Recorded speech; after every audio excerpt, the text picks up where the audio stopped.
எனக்கு குளத்தூர்ல தலைவர் ஜெயிச்சு. மேடையில் கண்ணீர் விட்ட தந்தை. குளத்தூர்ல தலைவர் ஜெயிச்சு கொஞ்சம் கஷ்டமா இருக்கு. ஸ்டோரியில் புகுந்து விளையாடும் மகன் சிபி சத்யராஜ். ஓகே, பட்டு தெரிந்துனா புத்தி வரும்.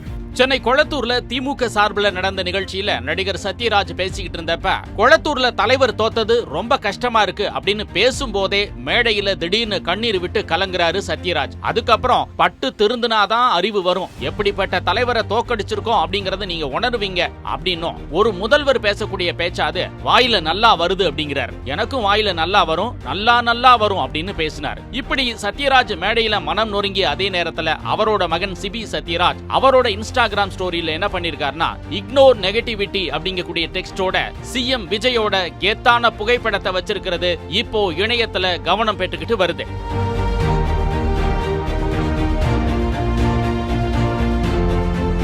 அதே மாதிரி சத்யராஜோட மகள் திவ்யா சத்யராஜ் வெளியிட்டிருக்கக்கூடிய பதிவுல, ignore negativity, delete online mafia, protect our women, save the state அப்படிங்கக்கூடிய டெக்ஸ்டோட முன்னாள் சிஎம் ஸ்டாலினோட அவங்க அப்பா சத்யராஜ் இருக்கக்கூடிய புகைப்படத்தை பகிர்ந்திருக்கிறது இணையத்துல கவனம் பெற்றுக்கிட்டு வருது.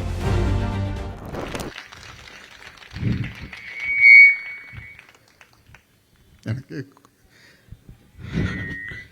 குளத்தூர்ல தலைவர் ஜெயிச்சு. குளத்தூர்ல தலைவர் ஜெயிச்சு கொஞ்சம் கஷ்டமா இருக்குது. நாள் ரொம்ப கிண்டலானால் நக்கல் பிடிச்சாள். என் சினிமாவில் பார்த்துருப்பீங்க. எல்லாத்தையும் விளையாட்டா எடுத்துக்கலாம், இப்படி எடுத்துக்க முடியல. ஓகே, பட்டு தெரிந்துனா புத்தி வரும். படுங்க படுங்க, பட்டு தெரிந்துங்க, அப்பதான் புத்தி வரும். இப்பேற்பட்ட தலைவரை தோக்கடிச்சிருக்கிறோம். முதல்வருக்கு உதாரணமாக இருந்தவர் அண்ணா, கலைஞர் வழியில் ஸ்டாலின் அவர்கள். செய்திகளை உடனுக்குடனும் துல்லியமாகவும் தெரிந்து கொள்ள சப்ஸ்கிரைப் பண்ணுங்க.